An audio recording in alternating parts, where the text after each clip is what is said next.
मित्रांनो, ज्या महानगरपालिकेच्या निवडणुका झाल्या आणि खास तर मुंबईमध्ये ज्या महानगरपालिकेची निवडणूक झाली, त्या निवडणुकीमध्ये बाळासाहेबांच्या शिवसेनेने 65 उमेदवार निवडून आणलेत का? तुम्हाला काय वाटते? याच्यावरच आज आपण चर्चा करणार आहोत. नमस्कार मित्रांनो, वंदे मातरम. वास्तवावर बोलू काहीतरी या माझ्या शृंखलेमध्ये पुन्हा एकदा आपलं स्वागत. मी आपला मित्र राजेश वासंती सावाजी गिळोस. मित्रांनो, बाळासाहेब ठाकरे, त्यांचं हिंदुत्व, त्यांचं मराठीपण हे असं तकलादू होतं का, असा एक मला प्रश्न पडलेला आहे.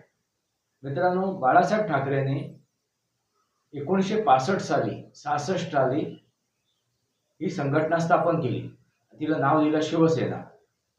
आणि ह्या संघटनेला जे नाव देण्याचा जो विचार आला, निर्णय घेतला, तो प्रेरित कशामुळे झाला होता तर छत्रपती शिवाजी महाराज यांच्या कर्तृत्वावरती, त्यांच्या इतिहासावरती छत्रपती शिवाजी महाराज, शिवसेना लक्षात आलं का?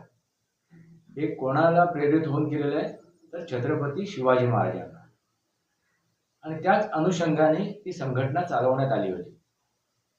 बाळासाहेबांनी सुरुवातीला मराठी माणसांना न्याय मिळावा, त्यांचे हक्क मिळावेत यासाठी लढा दिला आणि ते त्यांनी मिळवून सुद्धा दिले. ते त्यांनी कार्य सुद्धा केले. मुंबईमध्ये त्या प्रकारे त्यांनी ती संघटना राबवली सुद्धा. प्रत्येक शाखेसमोर एक रुग्णवाहिका होती आणि त्या रुग्णवाहिकेचं काम काय होतं? कोणालाही मोफत त्यांना उपयोग करता येत होतं. मोफत त्यांना त्या रुग्णवाहिकेची सेवा मिळत होती. लक्षात आलं का मित्रांनो? असे अनेक त्यांनी योजना राबवल्या. यावेळी ते बाळासाहेबांची शिवसेना लक्षात घ्या मित्रांनो, मी काय शब्द वापरतोय. बाळासाहेबांची शिवसेना, जी शिवसेना बाळासाहेबांनी स्थापन केली होती, तिचं पक्षात रूपांतर होण्यापूर्वीच त्याने अनेक अशा योजना राबवल्या गोरगरिबांसाठी, मराठी माणसांसाठी. त्यातील ही एक योजना म्हणजे रुग्णवाहिका. मित्रांनो, त्या रुग्णवाहिका तुम्हाला दिसतायत का, बघायला मिळतायत का त्या शाखेसमोर? नाही मित्रांनो, त्या कधीच विकून खाल्ल्या गेल्या. आता त्या विकून खाताना आजच्या घडीला जे काय बाळासाहेबांनी मराठी पण जपलं होतं, हिंदुत्व जपलं होतं, ते तुम्हाला पाहायला मिळते का? कडवट हिंदुत्व हे बाळासाहेबांकडे होतं. बाळासाहेबांनी कधीच त्याच्यात तडजोड केली नव्हती. आणि महत्वाची गोष्ट मित्रांनो, बाळासाहेबांना मुसलमानांनी असं भरभरून मतदान कधी केलं होतं का? याचा इतिहास तुम्हाला माहिती आहे का? असं भूतकाळात काय घडलं होतं का? त्या शिवसेनेच्या काळात, त्या शिवसेनेच्या संघटनेच्या काळात जर असेल तर तुम्ही आपले मतं मांडा आणि त्यावेळेचे पुरावे द्या. म्हणजे मला काय म्हणायचंय, मला काय सांगायचंय हे तुमच्या लक्षात येईल.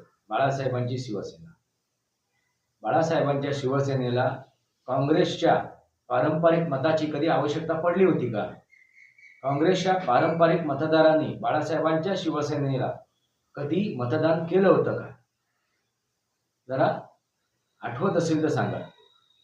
पुरावे असतील तर द्या मला, म्हणजे मला समजून घेता येईल बाळासाहेबांची शिवसेना ही 65 उमेदवार निवडून आणू शकते का?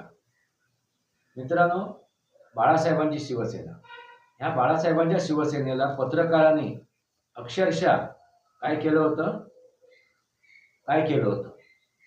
आता ज्या प्रकारे पत्रकार ह्या उद्धव सेनेला, जसं काय त्या उद्धव सेनेची ते जाहिरात करतायत, ती जाहिरातबाजी यापूर्वी बाळासाहेब ठाकरे यांच्या शिवसेनेच्या दरम्यान झाली होती का? ही जाहिरातबाजी आहे मित्रांनो, दुसरं काही नाहीये. त्यावेळी बाळासाहेबांना अगदी धारेवर धरत होते हे पत्रकार, बाळासाहेबांच्या विरोधात लिहित होते.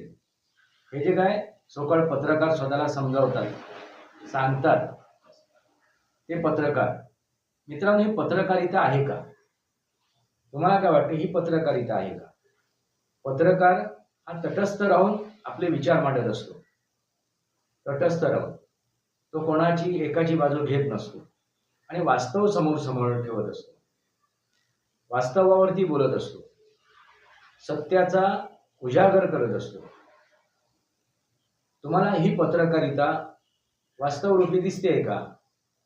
या पत्रकारितेने आता गेल्या काही वर्षात महाराष्ट्रामध्ये जी काय आपली विचार मांडले, जी काय पत्रकारिता केली, ती तुम्हाला पत्रकार म्हणून त्यांच्याकडे बघावंसं वाटते का? मित्रांनो, उठसूट हे जे काही संजय राऊत आहेत ते येतात, काही बरळतात, कोणालाही काही दूषणं देतात, म्हणजे त्यांच्या जिभेला कुठेही लगाम नाही. अशा व्यक्तीच्या जर तुम्ही संभाषण दाखवत असाल, त्यांची वक्तव्य दाखवत असाल, त्यातून काय साध्य करायचंय तुम्हाला? काय नक्की पत्रकारिता दाखवायची हाही प्रश्न उपस्थित होतो.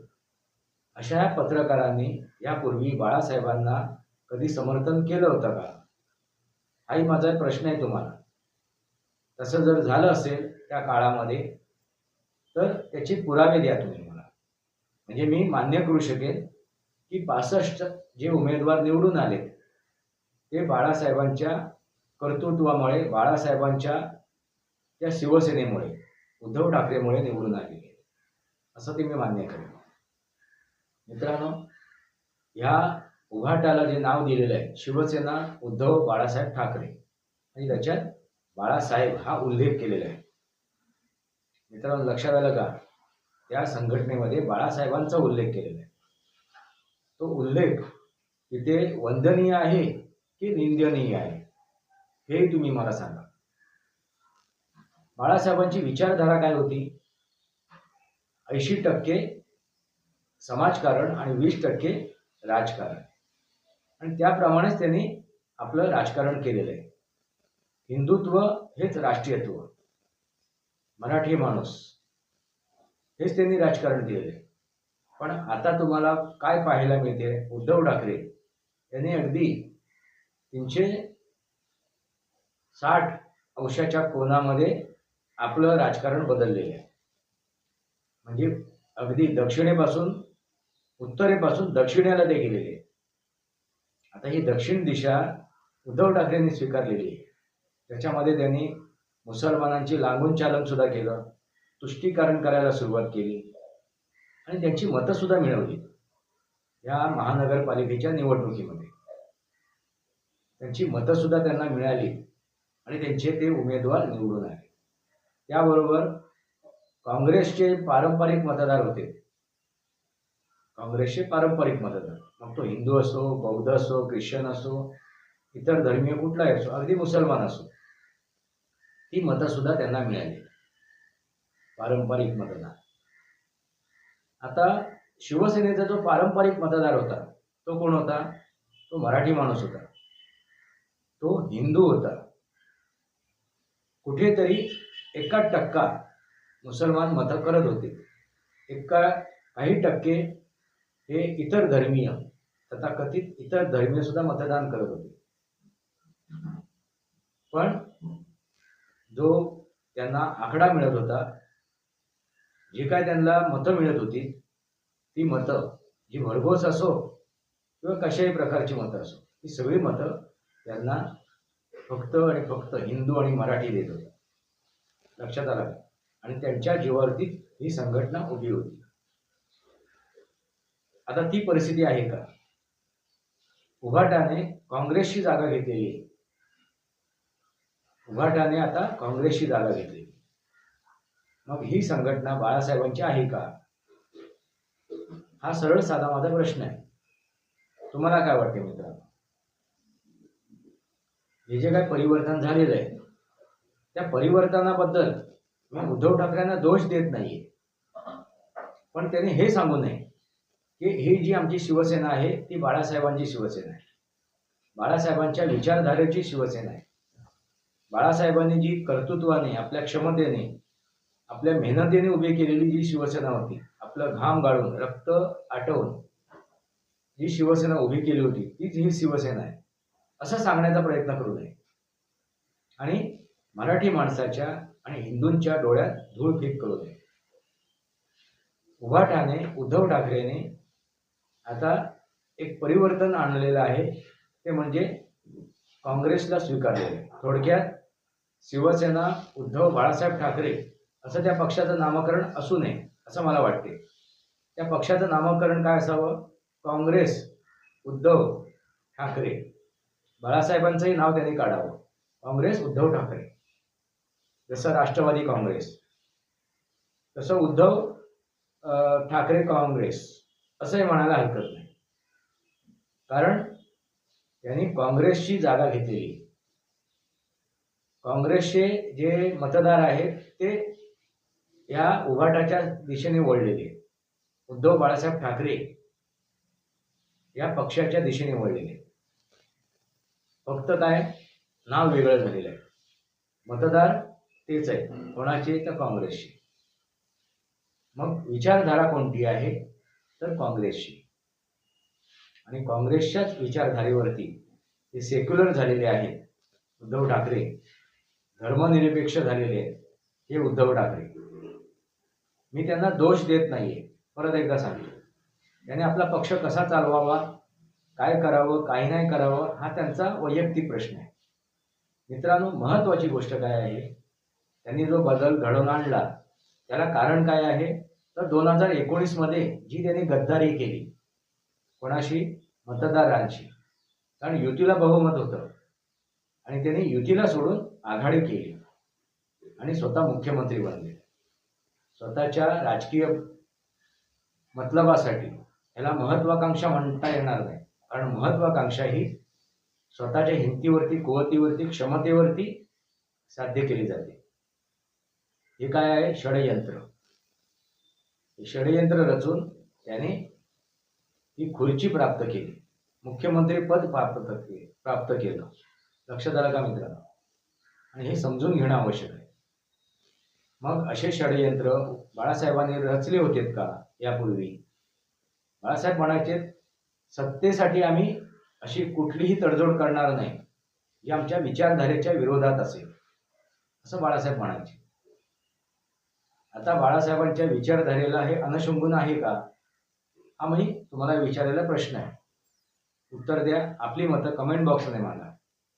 मित्रांनो, म्हणून मी म्हणालो होतो की उद्धव ठाकरेंनी जी काही आता निवडणूक लढवली महापालिकेची मुंबईमध्ये, त्या निवडणुकीनंतर त्यांनी जो आपला निकाल मिळवून दिलेला आहे आपल्या त्या संघटनेला, म्हणजे किती 65 उमेदवार त्यांनी निवडून आणले. हे उमेदवार हे बाळासाहेबांच्या विचारधारेला साजेशी होते का? हा माझा एक तुम्हाला सवाल आहे, प्रश्न आहे. त्याचं उत्तर तुम्ही कमेंट बॉक्समध्ये मांडावं. आणि हेच ते वास्तव आहे. वास्तवावर बोलू काय त्या माझ्या शृंखलेला सबस्क्राईब करा, बेल आयकॉन दाबा. माझे विचार पडसे लाईक करा, आपले विचार कमेंट बॉक्समध्ये मांडा. तुर्तास इतकंच. भारत माता की जय. वंदे मातरम. जय भारत, जय महाराष्ट्र, जय सनातन.